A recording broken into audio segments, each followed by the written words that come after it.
Friends, welcome back to our channel Wealthy Life. 26 February 2021 trading സെഷനിൽ നമ്മൾ focus ചെയ്യേണ്ട പ്രധാനപ്പെട്ട സ്റ്റോക്കുകളും ആ സ്റ്റോക്കുകൾ റിലേറ്റഡ് ആയിട്ടുള്ള റീസെൻറ്റ് ന്യൂസ് അപ്ഡേറ്റ്സുമാണ് ഇന്നത്തെ വീഡിയോയിൽ ഉൾപ്പെടുത്തിയിരിക്കുന്നത്. വെൽത്തി ലൈഫ് എന്ന ചാനൽ നിങ്ങൾ ആദ്യമായാണ് വിസിറ്റ് ചെയ്യുന്നതെങ്കിൽ ചാനൽ ദയവായി സബ്സ്ക്രൈബ് ചെയ്യുക. For getting instant stock recommendation and regular market updates, ചാനലിൻ്റെ സൈഡിൽ നിന്നും സ്വിംഗ് ട്രേഡിന് ആവശ്യമായ അഡീഷണൽ ഇൻസൈറ്റ്സ് ലഭിക്കുന്നതിന് വേണ്ടി ജോയിൻ ബട്ടൺ എന്ന ഓപ്ഷൻ കൺസിഡർ ചെയ്യാവുന്നതാണ്. ഇന്നത്തെ ട്രേഡിംഗ് സെഷനിൽ റെയിൽടെൽ കോർപ്പറേഷൻ ഓഫ് ഇന്ത്യയുടെ ലിസ്റ്റിംഗ് ഡേ ആണ്. ഇന്ന് ഏകദേശം 24 റുപ്പീസ് പെർ ഷെയർ എന്ന റേറ്റിലാണ് കമ്പനിയുടെ ഷെയർ പ്രൈസ് ഫിക്സഡ് ആയിരിക്കുന്നത്. ഇന്ന് റീസെൻ്റ്ലി Q3 റിസൾട്ട് വന്ന കമ്പനികളുടെ Q3 റിസൾട്ടിൻ്റെ ഇമ്പാക്റ്റ് നമ്മൾക്ക് മാർക്കറ്റിൽ പ്രതീക്ഷിക്കാം.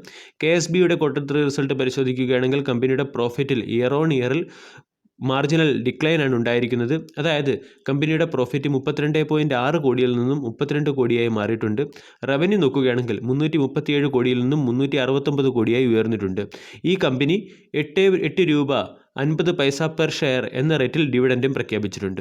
അതുപോലെ തന്നെ വേസിയസ് ഇന്ത്യയുടെ Q3 റിസൾട്ട് നോക്കുകയാണെങ്കിൽ കമ്പനിയുടെ പ്രോഫിറ്റിൽ 222.70 കോടിയിൽ നിന്നും 16.24 കോടിയായി ഡിക്ലൈൻ ചെയ്തിട്ടുണ്ട്. റവന്യൂ നോക്കുകയാണെങ്കിൽ 228 കോടിയിൽ നിന്നും 234 കോടിയായി മാറിയിട്ടുണ്ട്.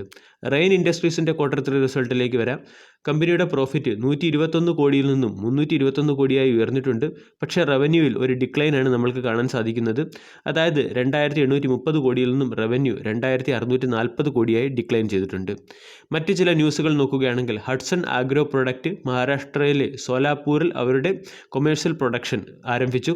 അതുകൂടാതെ പ്രൊമോട്ടേഴ്സ്, അതായത് റീസെൻ്റ്ലി പല കമ്പനികളിലും പ്രൊമോട്ടേഴ്സ് അവരുടെ സ്റ്റേക്ക് ഹോൾഡിങ്ങിൽ വേരിയേഷൻ വരുത്തിയിട്ടുണ്ട്. അത് പരിശോധിക്കുകയാണെങ്കിൽ എലക്കോൺ എഞ്ചിനീയറിംഗ് എന്ന കമ്പനിയുടെ പ്രൊമോട്ടറായിട്ടുള്ള പ്രയാസ് എഞ്ചിനീയറിംഗ് ലിമിറ്റഡ് കമ്പനിയുടെ മുകളിലുണ്ടായിരുന്ന 5.56% പ്ലഡ്ജ് ഷെയർ റിവൈവ് ചെയ്തിട്ടുണ്ട്, അല്ലെങ്കിൽ റിലീസ് ചെയ്തിട്ടുണ്ട്. വിരിഞ്ചി എൻ്റർപ്രൈസസ് എന്ന കമ്പനിയുടെ പ്ലഡ്ജ് ഡാറ്റ നമ്മൾ പരിശോധിക്കുകയാണെങ്കിൽ കമ്പനിയുടെ പ്രൊമോട്ടേഴ്സ് 20 ലക്ഷത്തോളം ഷെയറുകൾ പ്ലഡ്ജിൽ വെച്ചിട്ടുണ്ട്. കൂടാതെ M&M മഹീന്ദ്ര ഫസ്റ്റ് ചോയ്സിൻ്റെ സ്റ്റേക്കുകൾ സെൽ ചെയ്തിട്ടുണ്ട്. ഇനി മറ്റ് ചില ന്യൂസ് അപ്ഡേറ്റ്സുകളിലേക്ക് വരാം.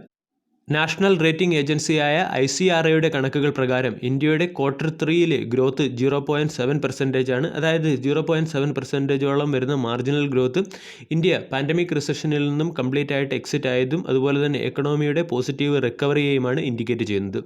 ഇൻ്റർനാഷണൽ റേറ്റിംഗ് ഏജൻസിയായ മൂഡിയുടെ കണക്കുകൾ പ്രകാരം ഇന്ത്യയുടെ GDP ഗ്രോത്ത് 13.5% പ്രൊജക്റ്റ് ചെയ്തിരിക്കുന്നത്. മുമ്പ് ഇത് 6.2% കൂടാതെ പ്രൈവറ്റ് ബാങ്കുകളുടെ സ്ലിപ്പേജ് റേഷ്യോയും മൂഡി റിവൈസ് ചെയ്തിട്ടുണ്ട്. മുമ്പ് മൂഡിയുടെ കണക്ക് പ്രകാരം 3% പ്രൈവറ്റ് ബാങ്കുകളുടെ സ്ലിപ്പേജ് റേഷ്യോ. ഇപ്പോൾ അത് റെഡ്യൂസ് ചെയ്ത് 2% മാറ്റിയിട്ടുണ്ട്. PSU സെക്ടറിലെ പ്രധാനപ്പെട്ട ചില ന്യൂസുകൾ പരിശോധിക്കുകയാണെങ്കിൽ ഡൈപ്പാമിൽ നിന്നും ലഭിച്ച ഇൻഫർമേഷൻ പ്രകാരം BPCLൻ്റെയും അതുപോലെ തന്നെ സെയിലിൻ്റെയും ഡൈവെസ്റ്റ്മെൻറ്റ് പ്രോസസ്സ് ലാസ്റ്റ് സ്റ്റേജിലാണ്.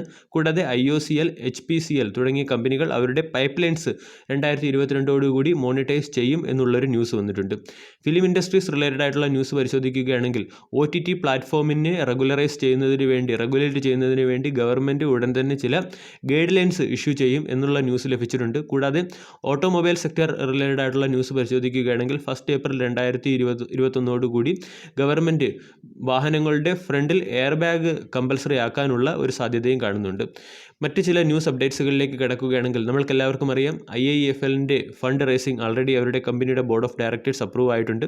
IIFL നോൺ കൺവെർട്ടബിൾ ഡിബഞ്ചേഴ്സ് വഴിയാണ് ഫണ്ട് റേസ് ചെയ്യുന്നത്. NCDയുടെ ഇഷ്യൂ ഓപ്പൺ ചെയ്യുന്നത് 3 മാർച്ച് മുതൽ 23 മാർച്ച് വരെയാണ്.